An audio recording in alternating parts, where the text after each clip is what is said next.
మీరు చెప్పండి. ఎర్రకోట సార్. మీ పేరు చెప్పండి. రామాంజనేయులు సార్. ఎవరు? ఎర్రకోట సార్. ఏ వెరైటీ? ఎక్కడి నుంచి తెచ్చారు ఈ వెరైటీ? ఇక్కడ ఎమ్నూరులో సార్. ఇది ఏ వెరైటీ? ఇది గంకావేరే సార్. గంకారి నెంబర్ ఏంటి? 220 సార్. 220. చెప్పండి మీకు అభిప్రాయాలు ఏది సార్. పర్లేదు సార్, బాగుంది. చూడు కాయ అంతా అవుటను బాగా లావు సైజు. కాయ దగ్గర దగ్గర బాగుంది సార్. చెట్టుకి ఒక 30-40-50 కాయ ఉంటుంది సార్. పర్లేదు సార్. కాపు దగ్గర దగ్గరే ఉంది సార్. బాగుంది సార్. తోట అయితే పత్తి బాగుంది సార్. ఏమి తెగులైతే తక్కువే సార్. ఇంకా దోమ తక్కువ సార్.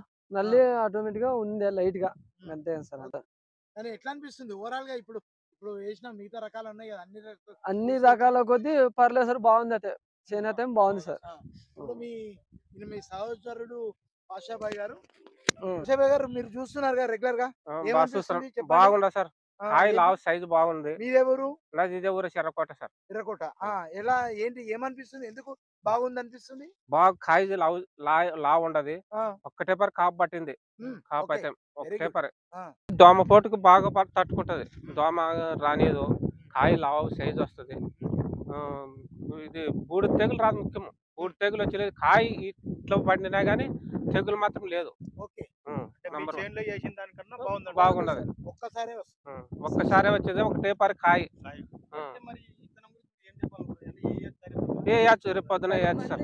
నంబర్ వేస్తారు. మన ఎర్రకోట గంగా కావేరి 220. 220 గంగా కావేరి 220. గంగా కావేరి 220. గంగా కావేరి 220. బయటలో అడుగుతారు సార్, విత్తనం బాగుంది అని అడుగుతారు. భూమిలో కూడా ఇంత హైట్ వచ్చిందంటే ఇది ఏంటంటే మంచి హైబ్రిడ్, కొత్త హైబ్రిడ్ 220 గంగా కావేరి 220. ఎర్ర భూమిలో ఇంత మంచిగా వచ్చిందంటే ఇంకా బ్లాక్ సైడ్స్ కూడా ఇంకా బాగా వస్తుంది. నలభూమిలో హైలైట్ వస్తుంది. హైట్ వచ్చి విపరీతంగా వస్తుంది. కానీ ప్లస్ దీంట్లో కూడా మీ రెడ్ సైడ్స్ లో కూడా వర్షాధారమే కదా, నీళ్ళేం లేవు కదా.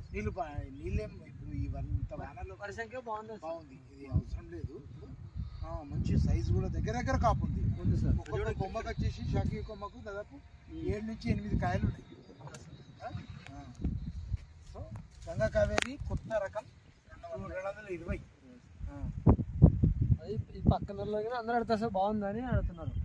దీని నెంబర్ వచ్చేసి GK220 అని అందరూ అడుగుతున్నారు. ఎర్రకోట సార్. ఎర్రకోట.